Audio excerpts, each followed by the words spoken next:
That's when you know you're on the right side. Sorry if I overdressed. If I stroke out, this is the perfect place to be. We got you. I'm mainly here to thank you. Molly Ivins, we miss her a whole lot.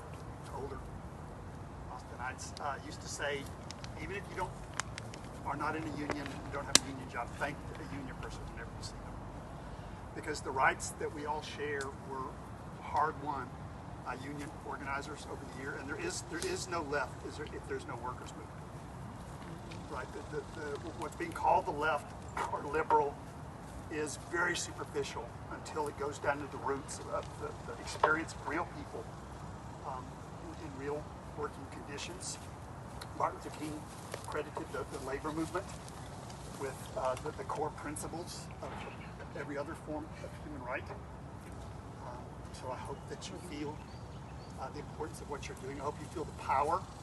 So many people feel hopeless right now because they're relying on telling the truth, speaking the truth to power, but the powerful already know the truth. Like, that's a losing game. Only doing electoral politics is a losing game. We need to make Democrats as afraid of the left as Republicans are of the right. Yeah.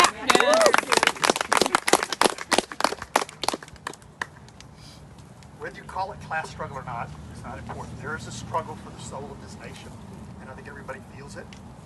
And every one of us will have to choose the side that we're on. It's a brutal time in so many ways. This is where the change begins. I hope you can feel how important what you're doing is.